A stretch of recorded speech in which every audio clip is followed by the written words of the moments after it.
Voilà, donc je vais vous apprendre comment insérer une image et la mettre à l'échelle à l'intérieur de l'assemblage. Donc pour ça, on va demander la création d'un nouvel assemblage. Voilà.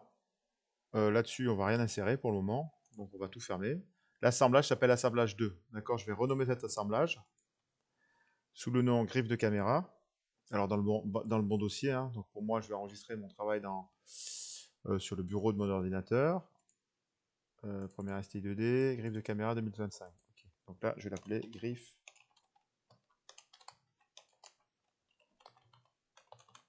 caméra. J'enregistre. Voilà, donc le nom de l'assemblage a changé. Donc maintenant, je vais insérer une nouvelle pièce. Je choisis le plan de face comme étant le plan d'esquisse de la pièce que je vais insérer. Donc la pièce numéro 2, on la voit ici. D'accord. Donc le plan de face, en fait, que j'ai choisi là, constituera le plan de face de la pièce numéro 2. Je valide. Donc là, on voit qu'on est passé dans un nouveau mode, c'est le mode d'édition du composant. Je vais éditer donc le composant qui s'appelle pièce numéro 2, qui appartient à la griffe de caméra. Je vais développer l'arsenal de construction.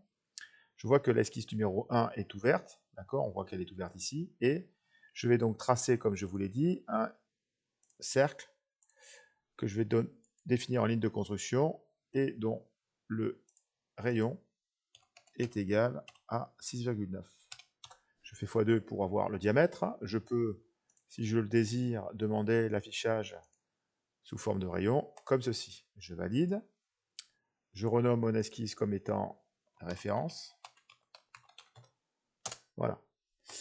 Donc maintenant, sur ce plan de face, je vais ouvrir une nouvelle esquisse. Et à ce moment-là, je vais aller chercher mon image. Donc je vais faire outils, outils d'esquisse, image d'esquisse. Je prends dans le dossier qui contient mon image, donc bureau, première STDD, griffe de caméra, là, voilà, le document. Je valide, voilà, je dézoome pour voyez un petit peu, pour vous montrer ce que ça donne. Donc je vais déjà tourner de 90 degrés mon image, voilà, donc elle n'est pas dans le bon sens, donc c'est moins 90 degrés. Ok, donc elle est là mon image, je vais définir sa transparence pour pouvoir voir au travers et voir mon cercle. Alors mon cercle, en fait, il se retrouve ici. Donc l'idée c'est que ce cercle-là, en fait, il corresponde à ce cercle-là. Donc je vérifie bien que les proportions constantes sont cochées, voilà, de manière à ne pas déformer mon image. Voilà. Je zoome. Voilà. Ok. Et voilà, successivement. Donc là, on a une image qui peut être un petit peu trop petite. Je vais l'agrandir. Je l'agrandis. Pas encore. Voilà, donc je tâtonne hein, et je vais donc j'essaye de faire coïncider par rapport à l'origine mon image.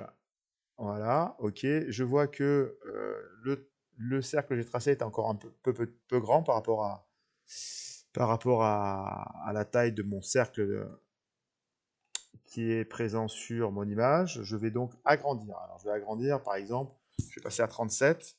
Alors ce que ça donne, 37.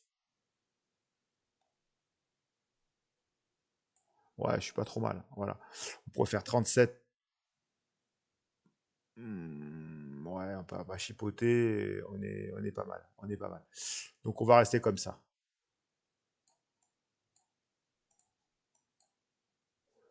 Ok, je redouble-clique sur mon image, voilà, et je vais essayer de la repositionner. Alors je vais zoomer, hein. Voilà, ce sera plus simple.